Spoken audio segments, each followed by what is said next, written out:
नियोजित शिक्षकों को और परेशानी बढ़ने वाली है। के पाठक के द्वारा लिए गए कई फैसले, कई आदेश बदला जा सकता है। बदलने की प्रक्रिया भी शुरू हो गई और 30 जून तक बिहार के नियोजित शिक्षकों को जो सक्षमता 1 परीक्षा पास कर गए उनके लिए स्कूलों का आवंटन कर दिया जाएगा। नई सरकार के गठन के बाद अब बिहार के शिक्षकों पर शिकंजा और कसने की तैयारी हो सकती है। नमस्कार, मैं हूं सुनील बॉबी और आप इस समय देखना शुरू कर चुके हैं अपना प्यारा सा चैनल, जिसमें आज हम चर्चा करेंगे बिहार के शिक्षकों और बिहार के नियोजित शिक्षकों, बिहार के बीपीएससी शिक्षकों पर। सबसे पहली एक बड़ी खुशखबरी वाली खबर हम आपको बता दें कि पहले जब मॉर्निंग स्कूल चलाना शुरू हुआ था, यानी कि एसएसके के पाठक के समय में, तो उस समय 6:30 बजे से 1:30 बजे तक विद्यालय चलाने का आदेश हुआ था और स्कूल चलाए भी जा रहे थे। काफी संख्या में छात्र छात्राएं बीमार पड़ रहे थे, बेहोश हो रहे थे, शिक्षक भी बीमार पड़ रहे थे, एक्सीडेंट कर रहे थे, बहुत कुछ हो रहा था। लेकिन जैसे ही एससीएस के प्रभार के रूप में एस सिद्धार्थ ने आया तो के पाठक के ही तर्ज पर वीसी भी करना शुरू। लेकिन उनमें और इनमें थोड़ी सी फर्क आना शुरू हो गया। पहली तो एससीएस खुद आदेश दिया करते थे, विचार नहीं लिया करते थे, लेकिन यह एससीएस के रूप में एस सिद्धार्थ सैद्धांतिक रूप से बदलाव करना चाहते, किसी को कुछ परेशानी नहीं हो, यानी कि डीईओ से राय ले रहे हैं। डीईओ से राय लेने का मतलब कि बीईओ से भी राय लेनी। बीईओ अगर डीओ राय ले रहे हैं तो समझिए कि शिक्षक का भी राय वहां तक पहुंच रहा है कि शिक्षकों की भला किसमें, छात्राओं की भला किसमें। तो बीते दिन जो वीसी हुआ उस वीसी में एससीएस है, एस सिद्धार्थ ने सभी डीईओ से स्कूल के समय टाइमिंग को लेकर राय मांगी कि जब स्कूल 9 जून से खुलेगी तो उस समय कितने बजे से कितने बजे तक स्कूल चलेगी।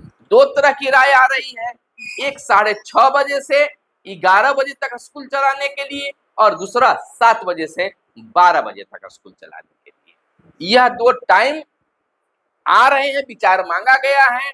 बस इस पर सभी डीईओ विचार रख देंगे। उसके बाद 1-2 दिनों के अंदर में ही हो सकता है आज ही आदेश पत्र जारी हो जाए या खबर संप्रेषणता के आप खबर बनाते समय ही, खबर को बोलते समय, दिखाते समय ही पत्र निकल जाए कि 6:30 बजे से 11 बजे तक चलेंगे या 7 से 12 चलाए जाएंगे। यह 2 टाइम रखा गया है और इसी 2 टाइम के अंतर्गत विद्यालय चलेंगे। 9 जून से यानी कि स्कूलों की टाइमिंग बदल जाएगी, यानी कि के पाठक का जो आदेश था उसमें बड़ा बदलाव कर दिया गया है। के पाठक के द्वारा आदेश था कि 6 बजे से 1:30 बजे तक विद्यालय चलाए जाए, चल रहे थे, लेकिन अब यह 6:30 बजे या 7 बजे से विद्यालय चलेंगे, जो 11 बजे या 12 बजे तक चलाए जाएंगे। तो टाइमिंग को लेकर यह बड़ा बदलाव किया गया। तो के पाठक के कई फैसले को और बदले जाएंगे, जो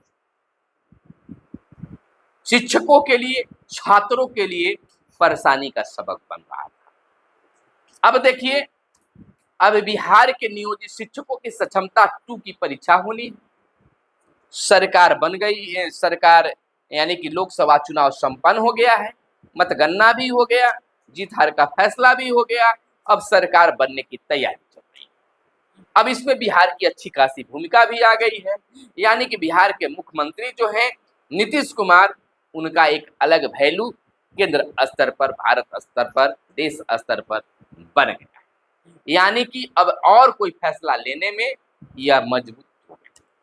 तो बिहार के नियोजित शिक्षकों के लिए और परेशानी का सबब बन सकता है, यानी कि सक्षमता 2 की परीक्षा के बाद तुरंत उनको भी पोस्टिंग, और सक्षमता परीक्षा 1 जो पास कर गए हैं उनको 30 जून तक, 30 जून से पहले कहिए, उनको स्कूलों का आवंटन कर दिया जाएगा।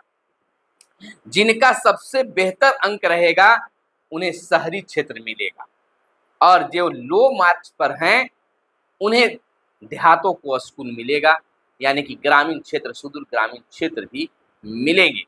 तो इस आधार पर हो रहे हैं। लेकिन इसमें भी अगर बिहार के मुख्यमंत्री की अगर इच्छा शक्ति हुई और यह माइंड में, दिमाग में बना कि लोकसभा चुनाव ही नहीं बल्कि सामने जो है विधानसभा चुनाव, ऐसा भी माना जा रहा है कि समय से पहले विधानसभा चुनाव की पेशकश आ जाए, रखी जा सकती है और चुनाव को कराया जा सकता है। तो इस मद्देनजर में अगर चुनाव की बात अगर बिहार सरकार के दिमाग में आ जाए तो निश्चित तौर पर, हालांकि अब जो है कई ऐसे फैसले होंगे जो शिक्षक और छात्र के हित में होंगे, जो सरकार तक बात जाने वाली नहीं। वैसा नहीं होगा कि इनको इधर कर दो, उनको उधर कर दो, इस जिला से उधर भेज दो। इसमें तो अब प्रेफरेंस मिलना ही मिलना माना जा रहा है, क्योंकि भले ही एसीएस से इस सिद्धार्थ को हल्के में ना ले, वह भी काफी नियमों से बंधे चलते हैं, लेकिन मानव हित, मानवता को भी ख्याल में रखते हैं। यह जरूर रखा जाएगा कि हमारे शिक्षक परेशान नहीं हो, आसानी से ड्यूटी कर लें, कोई उनकी पारिवारिक मजबूरियां न बने, परिवार में किसी तरह से टूट न हो, इसका वह ख्याल जरूर रखेंगे। उनके व्यक्तित्व से पता चलता है, उनके जानने वाले लोग बताते हैं कि उनको यह सारी बातें दिमाग में आती है, सारी चीजें हैं। तो कई चीजें, फैसले जो इस मायने में हैं वह बदले जा सकते हैं। यानी कि शिक्षकों को तो अपना स्कूल छोड़ना अब तय है, और यह भी तय मानिए कि अपना गृह प्रखंड भी छोड़ना हो। लेकिन हो सकता है, ऐसी सूत्रों के हवाले से खबरें आ रही है कि जिला आवंटन तो हो गया है, लेकिन हो सकता है अगर थोड़ी सी अगर पहल शिक्षक संगठन के द्वारा हो, या सरकार के दिमाग में या कोई बातें डाले कि शिक्षकों से अपना गृह प्रखंड छोड़कर दूसरे प्रखंड के लिए 3 विद्यालय का ऑप्शन मांगा जाए, तो इस आधार पर शिक्षकों को राहत मिलेगी। लेकिन कई बात इसमें और बन रही है कि जब ऑप्शन भी देंगे तो कई शिक्षकों का ऑप्शन टकराएगा भी। तो खैर, हो सकता है कि एक विद्यालय में न मिले, 2 विद्यालय में न मिले, तीसरे का विद्यालय में मिलेगा ही। और ऐसे भी जब वैसा होगा, टकराएगा, तो शिक्षकों को बुलाया जा सकता है। एक ही विद्यालय के लिए इतने शिक्षक का आ गया है, तो कुछ विद्यालय जो है रोड साइड वाले विद्यालय, प्रखंड मुख्यालय के विद्यालय, तो इसमें टकराहट हो सकती है। लेकिन ग्रामीण क्षेत्रों में ऐसा बहुत कम देखने के लिए मिलेगा। ज्यादातर लोग इस प्रखंड से उस प्रखंड के नजदीक वाले लोग चाहेंगे कि हो जाए। लेकिन अब शिक्षक भी मन बना लिए हैं कि अपने प्रखंड यानी अपने विद्यालय से, अपने पंचायत से, अपने गांव से दूर ही ड्यूटी करने में हमें अच्छा होगा, मान मर्यादा सम्मान भी बढ़ेगी। तो इसमें भी कुछ हो सकता है, शिक्षकों से राय ली जा सकती है। डीईओ से पहले यह राय मांगी जाएगी कि आखिरकार शिक्षकों के साथ में जो पोस्टिंग का मामला है उसको किस रूप में किया जाए, और नहीं तो जो के पाठक बना के गए हैं कि सॉफ्टवेयर के माध्यम से होगा, किसको कहाँ स्कूल जिला में मिलेगा कोई ठीक नहीं है, तो यह थोड़ी सी परेशानी का सबब बन सकता है।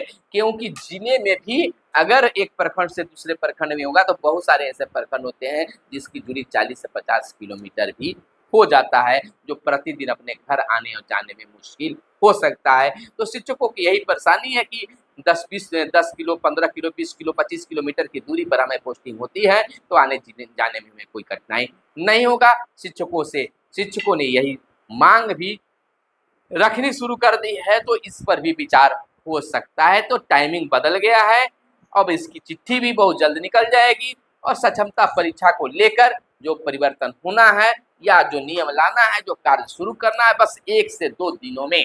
थोड़ी सी सरकार जो है अभी उथल पुथल में है, इसको लेकर हो सकता है कि राय लेने की बात हो, तो निश्चित तौर पर इसको 1-2 दिन लेट हो, यानी कि 10 तारीख के बाद। उम्मीद जताई जा रहा है कि 8 तारीख को सरकार का गठन हो जाएगा, तो 8 के बाद कभी भी, क्योंकि ये सिद्धार्थ जो हैं वह सभी को लेकर चलने वाले व्यक्ति हैं।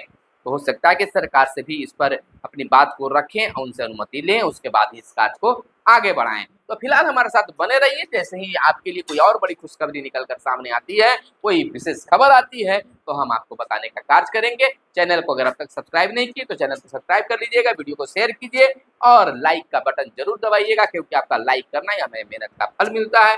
फिर मिलेंगे। जय हिंद, जय भारत, वंदे मातरम।